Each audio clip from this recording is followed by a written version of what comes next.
दुर्घटनाग्रस्त परिवार प्रति पूर्वतन ब्लॉक अध्यक्ष महानियता जेपरी कथार अच्छी मानव सेवा ही माधव सेवा ठीक सेहीपरि ढेंकानाल जिला परजंग ब्लॉक पितिरी छकरू खमार पाललहड़ा दिगरू जाइथिबा 149 नंबर जातीय राजपथ उपरे एक दुर्घटनाग्रस्त परिवार प्रति परजंग ब्लॉकर पूर्वतन ब्लॉक अध्यक्ष अक्षय कुमार बेहेरा महानियता कार्य समग्र परजंग अंचल भूयसी प्रशंसा करिसेंति।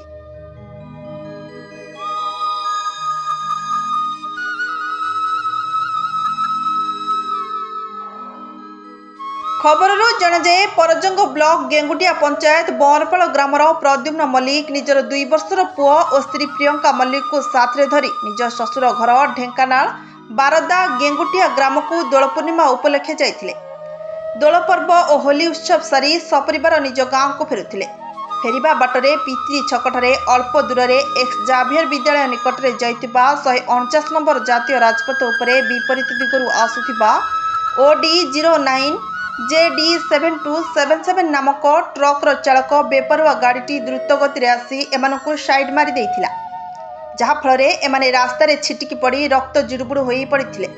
ठीक सही समय तालचेर अंचल को एक जरूरी कार्य जाउथिबा पूर्वतन ब्लॉक अध्यक्ष अक्षय कुमार बेहेरा और निज कार रे बसिथिबा सर्बानंद पात्र और परदेशी जेना गुरुतर आहत मानकु देखि निजर कार रे बसाई परजंग मेडिकल रे भर्ती करी चिकित्सा कराइथिले।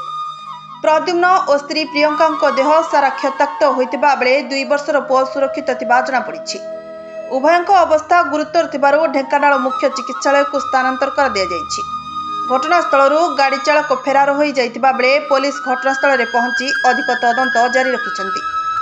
पूर्वतन ब्लॉक अध्यक्ष और सहयोगी मानक एपरी महानियता कार्य को समग्र परजंग अंचल भूयसी प्रशंसा करिछन्ति। ढेंकानाल जिला परजंग ब्लॉक रु निर्मल गडनायक रिपोर्ट ना ओडिशा।